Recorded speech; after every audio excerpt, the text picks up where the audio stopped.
The 2017 big screen adaptation of Stephen King's novel It is a major success with critics and audiences, due in no small part to the way the movie incorporates the book's most essential elements while sidestepping some of its more controversial or uncomfortable moments. These are the most disturbing scenes from It that were left behind during the long journey to theaters.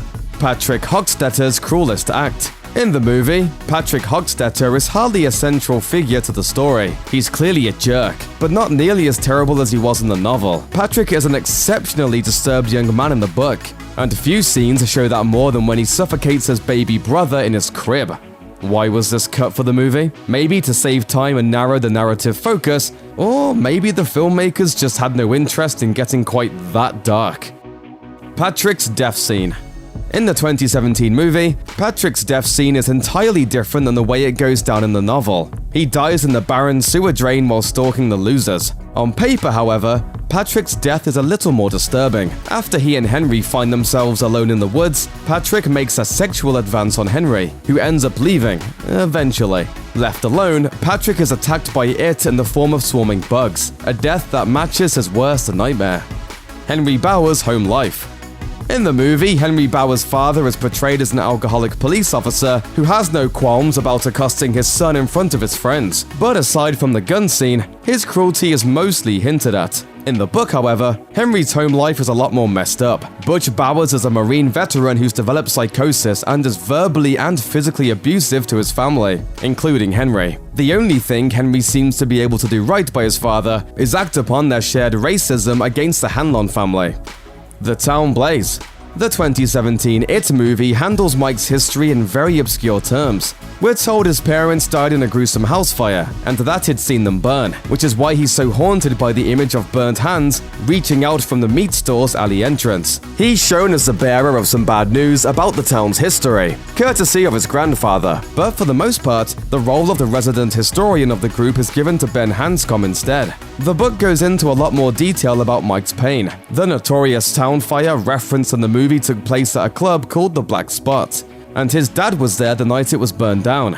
It's also Mike's dad who encourages him to study the town's sinister history, which is how he becomes a librarian, and the only one to stay in Derry after the rest of the Losers Club leaves.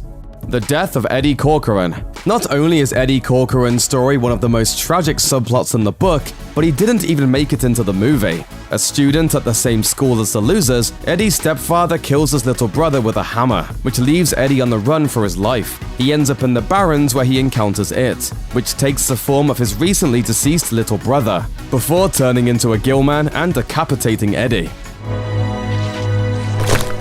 Oh, come on!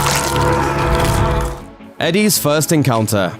Eddie Kaspbrak's first encounter with it in the movie is relatively similar to the novel. He passes by the creepy house on Neibolt Street and runs into a leper, which is a combination of his worst fear of severe and contagious illnesses. In the book, however, the scene's a little more adult. Many readers thought Eddie's mother also stunted his emotional and sexual maturity by demanding that all his affection be reserved for her. The leper doesn't make fun of his medication. Instead, he offers to perform sexual favors in exchange for cash, suggesting that Eddie's been taught to fear his sexuality, most likely because of communicable diseases. That's a little too heavy to explore in a single scene, so it's easy to understand why it was ditched. The Goon Squad.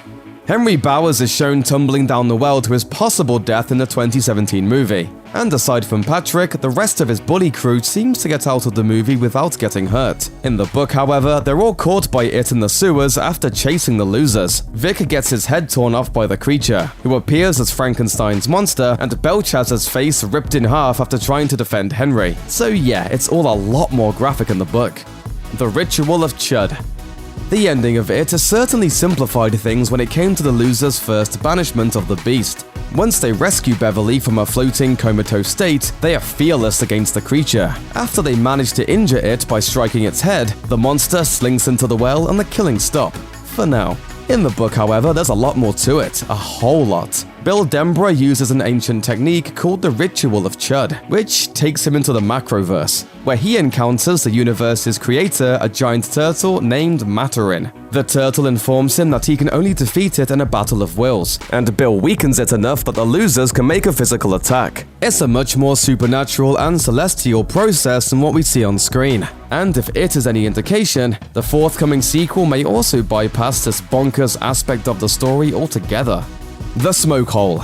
The movie also completely omitted a book scene that would probably be regarded as insensitive on film. In the scene, Bill uses a Native American smoke hole ritual in an effort to find out more about the demon terrorizing Derry. Bill and Richie end up staying in the hot box long enough to realize that it is an evil force that's sucking the lifeblood out of the town. It's a realization that works just as well with the rudimentary history lesson, but it's a clear example of the movie avoiding the necessary controversy, which is pretty interesting, since it's still a movie about kids battling a child-eating monster. Of course, as controversial as that would have been, it's nothing compared to the sewer escape.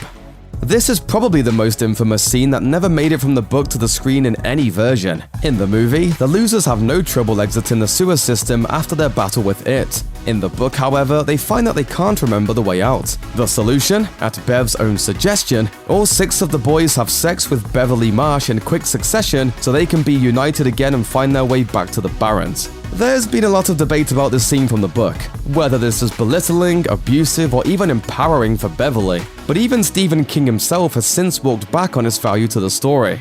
I wasn't really thinking of the sexual aspect of it. The book dealt with childhood and adulthood. Intuitively, the losers knew they had to be together again. The sexual acts connected childhood and adulthood. It's another version of the glass tunnel that connects the children's library and the adult library. Times have changed since I wrote that scene, and there is now more sensitivity to those issues. Like the 1990 TV miniseries, 2017's It basically ignores that part of the plot, which saved the filmmakers a lot of trouble bringing that problematic scene to life. Not to mention saving a lot of moviegoers from a pretty awkward conversation once they got home. Thanks for watching. Click the looper icon to subscribe to our YouTube channel. Plus, check out all this cool stuff we know you'll love too.